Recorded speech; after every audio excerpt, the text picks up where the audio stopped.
নমস্কার বন্ধুরা, cooking with আশা চ্যানেলে তোমাদেরকে স্বাগত। আমি আমার আগের ভিডিওতে তোমাদেরকে কি করে পারফেক্ট আর নরম তালের বড়া করতে হয় দেখিয়েছি। যদি তোমরা না দেখে থাকো তাহলে প্লিজ দেখে নিও।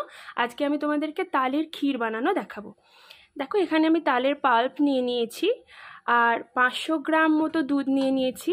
একটা নারকেলের হাফ আমি কুড়িয়ে নিয়েছি আর 100 গ্রাম মতো আখের গুড় নিয়ে নিয়েছি। গ্যাসে কড়াই বসিয়ে দিয়েছি। এখন আমি তালের পাল্পটাকে কড়াইয়ে ঢেলে দেব। নিয়ে আমি গ্যাসের ফ্লেমটা বাড়িয়ে দেব। গ্যাসের ফ্লেমটা বাড়ানোই আছে আর এটাকে সমানে নাড়তে থাকতে হবে। 5 মিনিট হয়ে গেল আমি এটা নাড়ছি।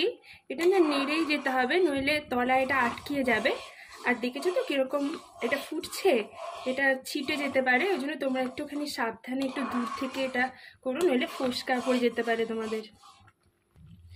এটা আরও 5 মিনিট ফোটার পর আমি গ্যাসের ফ্লেমটাকে কমিয়ে দেব। কমিয়ে দিয়ে আমি বাকি উপকরণগুলো দিয়ে দেব। একে একে আমি প্রথমে নারকেল কোড়াটা দিয়ে দেবো এর মধ্যে।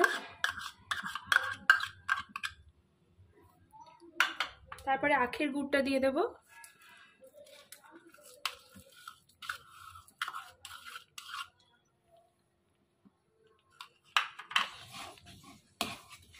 এবার আমি দুধটাও দিয়ে দেব।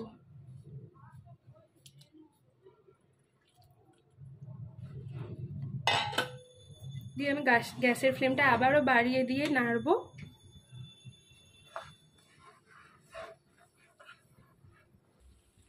এটা ফুটছে আর আমি নেড়েই যাচ্ছি।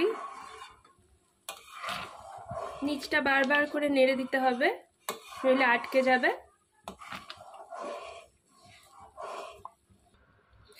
এটা প্রায় 10-15 মিনিট ধরে ফুটছে। এখন এটা দেখো এরকম দেখতে হয়েছে। এটা ঠান্ডা হলে আরেকটু জমে যাবে। আর আমি যেরকমভাবে উপকরণগুলো দিয়েছি না, অনেকের দেখবে দুধটা দিতে গেলে না দুধটা ছানা কেটে যায়, ওটাতে তখন পারফেক্ট তালের ক্ষীর হয় না। আর আমি যেরকমভাবে দিয়েছি দেখো দুধটা একটুকুও কাটেনি, এটা পারফেক্ট ক্ষীর হয়েছে। এখন আমি গ্যাসটা বন্ধ করে দেবো। হয়ে গেল আমার তালের ক্ষীর বানানো। তোমরা এটা লুচি, রুটি, পরোটার সাথে সার্ভ করতে পারো। আর আমাদের বাঙালিদের তো শেষ পাতে মিষ্টি না হলে চলেই না। এটা না বাজারের যে কোনো মিষ্টির থেকেও কিন্তু অনেক ভালো খেতে লাগে। এটার ফ্লেভারটা এতটাই ভালো। আর তোমরা এটা অবশ্যই ট্রাই করো। আর আমার রেসিপিটা যদি তোমাদের ভালো লেগে থাকে তাহলে অবশ্যই লাইক, কমেন্ট আর শেয়ার করো। আর যারা এখনও পর্যন্ত আমার চ্যানেলটাকে সাবস্ক্রাইব করোনি তারা অবশ্যই সাবস্ক্রাইব করে দিও। আর বেল আইকনটাও কিন্তু প্রেস করতে ভুলো না আমার নিত্য নতুন রেসিপির আপডেট পাওয়ার জন্য।